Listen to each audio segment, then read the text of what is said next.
How to check the motor overload protector. Disconnect your electric or gas dryer from the wall outlet before proceeding.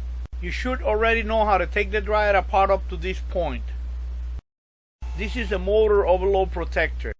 Disconnect the blue wire from the motor overload protector. Set your multimeter on the lower scale to read ohms. Take a reading between the two terminals on the motor overload protector like this. The reading should be 0 ohms. If the reading is infinity or oil, meaning open line, the motor overload protector switch is bad and you will need to replace it. That was the way to check the motor overload protector.